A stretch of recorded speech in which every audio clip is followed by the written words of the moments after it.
Irei por partes. Por volta das 18 horas, em pleno caminho de volta à casa dos Marcos, percebi que não tinha perguntado pelos irmãos de Emaús. Atribuí o esquecimento às emoções e à velocidade frenética dos acontecimentos. Com a casa à vista detive-me, colocando-me o dilema: que fazer? Aventurava-me pela estrada de Jafa, no encalço dos pastores, ou permanecia na residência de Elias, à espera da suposta aparição aos amigos do Nazareno. Avaliei as minhas possibilidades. A noite cairia pelas 18h22. Na realidade, como diziam os hebreus, quase não se distinguia uma linha branca de outra negra. Se fosse atrás de Cleófas e de Jacob precisaria, com sorte, de cerca de hora e meia para fazer os 11 quilômetros que me separavam da povoação dos Vimeiros. Isto é, por muito que corresse, e o escuro não me facilitaria as coisas, a noite me surpreenderia no meio do caminho. A pele de serpente e os ultrassons da vara eram uma boa proteção. No entanto, o cavalo de Troia recomendava não correr riscos desnecessários. Não sei se comentei o problema dos caminhos de Israel naquela época. Os ladrões, bandoleiros, mendigos famintos, escravos fugitivos e assassinos, ou revolucionários que se constituíam em partidas contra os romanos ou contra as hostes da numerosa família herodiana, eram uma legião nas estradas e azinhagas. Sobretudo na parte oriental. Isso aconselhava nunca viajar e muitíssimo menos sozinho. Por outro lado, o fato de não conhecer fisicamente os pastores e a possibilidade de cruzar com eles em plena caminhada acabou por me fazer desistir. O mais prudente e prático seria esperar pelos acontecimentos na companhia dos Marcos. Apesar de tudo, pensei, enquanto batia à porta, se conseguisse estar presente na que referida como a última aparição do ressuscitado naquele domingo, os objetivos da missão estariam em grande parte satisfeitos. Alguém, do outro lado da porta, me obrigou a identificar-me.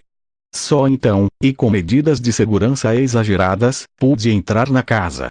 Fiquei alarmado com aquela mudança. Que se estaria se passando? Depressa o comprovaria por mim mesmo. O fato é que, entre os Marcos e os criados, reinava uma agitação especial, uma mistura de nervosismo e de alegria incontida. Ao princípio não percebi muito bem tão contraditória situação. O dono, de volta do campo, recebeu-me no pátio com o tradicional beijo da paz. Correspondi-lhe com outro beijo na face e, durante alguns minutos, tive de suportar, sorridente, as suas paternais repreensões. O meu presente, disse, era tão régio quanto desnecessário. Maria, a esposa, veio libertar-me, censurando o bom Elias pela sua tagarelice e falta de tato para com um amigo. Vi que estava feliz. Obrigou-me a sentar num dos tamboretes estrategicamente espalhados à volta da fogueira, sobre a qual balançava uma caçarola de cobre com quase meio metro de diâmetro. O enorme caldeirão estava suspenso por uma corrente que, por sua vez, estava fixada numa das vigas de madeira calafetada que cruzava o pátio a céu aberto. O cheiro que vinha da panela fez-me lembrar que há muitas horas que eu não comia nada. Na realidade, 1943 anos. Não vi João Marcos. A mãe dele continuava a mexer o guisado, enquanto o anfitrião me servia uma generosa taça de vinho do Ebro. Perguntou-me se eu estava a par das notícias que circulavam em Jerusalém. Respondi-lhe que em parte, e ela, desejosa de me transmitir a sua alegria, foi me contando alguns dos rumores que conhecia. Mas os meus pensamentos estavam no andar superior e com o pretexto de dar uma olhadela ao guisado, aproximei-me de Maria Marcos e perguntei-lhe como estavam os amigos de Jesus. A senhora recolheu o seu quase permanente sorriso, resumindo a situação com uma palavra: abatidos. Levantando os olhos para o andar onde continuavam encerrados, sugeriu que podia comprová-lo por mim mesmo. O aroma das lentilhas fervendo, sabiamente condimentadas com cebola e louro, distraiu-me momentaneamente. A mulher percebeu-se, curiosa, perguntou-me se eu estava com fome. Reconheci que tinha muita, apesar de ter almoçado tanto, menti-lhe, e tão cedo que 60 corredores não teriam conseguido alcançar-me. Maria sorriu, reconhecendo o velho adágio hebreu. Depois de provar as fumegantes lentilhas na ponta da sua colher de pau, chamou um dos criados para que me acompanhasse ao andar superior. Levando uma concha do mar em que flutuava uma espécie de lamparina de azeite, o fiel criado foi à minha frente em direção ao lugar onde se encontravam os 10. Naquele momento, o longo e triste som do sofá, um chifre de bode, anunciou o fim do dia. O luar de Nisan não tardaria a brilhar no sereno céu da cidade santa. Naquele momento não me pareceu grave. Agora sei que tenho de contá-lo. Aconteceu ao subir os 10 ou 15 degraus de pedra que conduziam ao cenáculo. Foram só uns segundos. De repente a minha visão elevou-se. Pareceu-me ter perdido a noção do tempo e do espaço. Tudo foi vertiginoso. Tive de apoiar-me na parede e, instintivamente, fazer várias respirações rápidas e profundas. Sacudi a cabeça sem compreender. Um suor frio empapou as minhas têmporas. Imediatamente a obnubilação cessou. Que me tinha acontecido? Refeito daquela estranha tontura, tranquilizei-me atribuindo às quase 17 horas de constante ir e vir sem comer qualquer alimento. Dias depois, na terceira ida ao módulo, compreenderia que aquela indisposição passageira era devida a razões mais sérias. Mas falarei disso a seu tempo. O criado bateu 3 vezes com o nó dos dedos, e logo a seguir se ouviu uma voz do outro lado da porta. Quem é? Um crente. Respondeu o criado. Ainda não havia saído do meu espanto quando ouvi e identifiquei o ranger do pau que trancava a porta sendo tirado.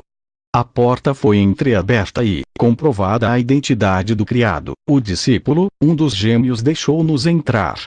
O meu gentil acompanhante retirou-se. Em seguida, Judas Alfeu, como se a sua vida dependesse disso, foi trancar de novo a porta.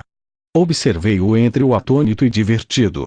Qualquer levita ou guarda do templo teria podido abri-la com um pontapé. Mas o terror daquela gente era tanto que pareciam cegos. Será que a absurda e quase grotesca contrassenha teria servido para alguma coisa na hipótese de a casa ser invadida pelos inimigos? Deus do céu! Que diferença abissal no ambiente dos 2 andares! Embaixo, os seguidores de Cristo estavam praticamente convencidos da sua ressurreição. A esperança e o júbilo eram um dado físico palpável. Ali, a tão poucos metros, entre os grandes do reino, encontrei só desolação. Que mal e tão sumariamente foi esta dramática situação registrada pelos evangelistas. A meia dúzia de lâmpadas de azeite que alumiava a sala fora reduzida, a muito custo, a 2 precárias e insuficientes chamazitas.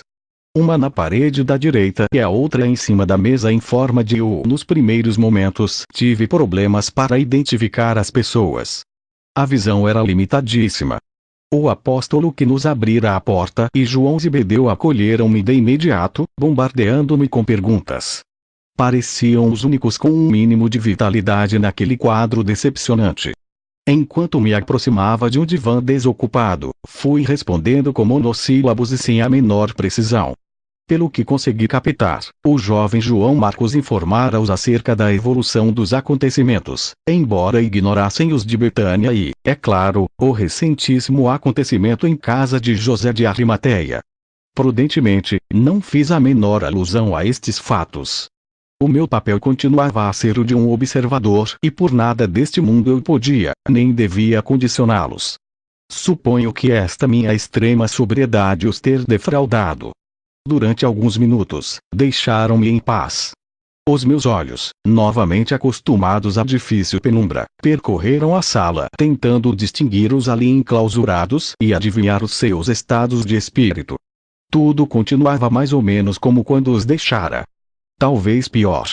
Simão, o zelota, reclinado no seu assento e de cara para a parede. Parecia adormecido. Simão Pedro, sentado ao pé do irmão, com a cabeça apoiada entre as suas grossas mãos e resmungando sem cessar. Os outros, reclinados nos bancos, avermelhados ou dormitando no soalho. 2 deles, o segundo gêmeo e Mateus Levi, ressonavam beatífica e ritmadamente. Pareceu-me a atitude mais inteligente. Tiago, o irmão de João, foi talvez quem mais me deixou preocupado naquela minha primeira vista de olhos. Tinha ido sentar-se no fundo do salão, recostando-se contra a parede. No inabordável silêncio, matava o tempo numa tarefa que hoje poderia fazer estremecer os cristãos, mas que na altura, dadas as circunstâncias e a sua deplorável concepção dos acontecimentos, nada tinha de estranho. Mecânica e pacientemente, fazia passar a lâmina da sua espada sobre uma pedra negruzca que, provavelmente, continha corindon granulado, que afiava melhor a arma.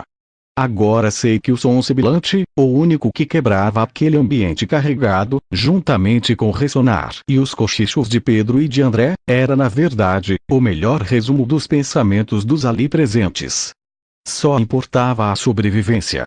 Estava há pouco mais de um quarto de hora na sala quando, talvez cansado de aguentar as lamentações do irmão, André, o que fora o chefe dos apóstolos, se veio sentar ao meu lado. E mantivemos uma interessante e esclarecedora conversa. Sobretudo para mim. O sofrimento daquele pescador, como o da maioria dos seus companheiros, era digno de compaixão. O Galileu, solícito e agradecido pela oportunidade de poder descarregar a sua angústia e os seus receios, foi respondendo às minhas perguntas. Era verdade que tinha discutido a ideia de fugirem da cidade. Mas o medo que tinha do Sinédrio, não me cansarei de insistir nisto, era total. E, por unanimidade, decidiram fazê-lo de noite. Era inacreditável. Conheciam, não haja dúvida, os insistentes rumores que circulavam em Jerusalém. Rumores contraditórios, é verdade, mas que, na sua maioria, estavam de acordo com o possível e milagroso fenômeno do regresso à vida do saudoso mestre. No entanto, nenhum tivera a coragem de sair às ruas e interrogar as pessoas.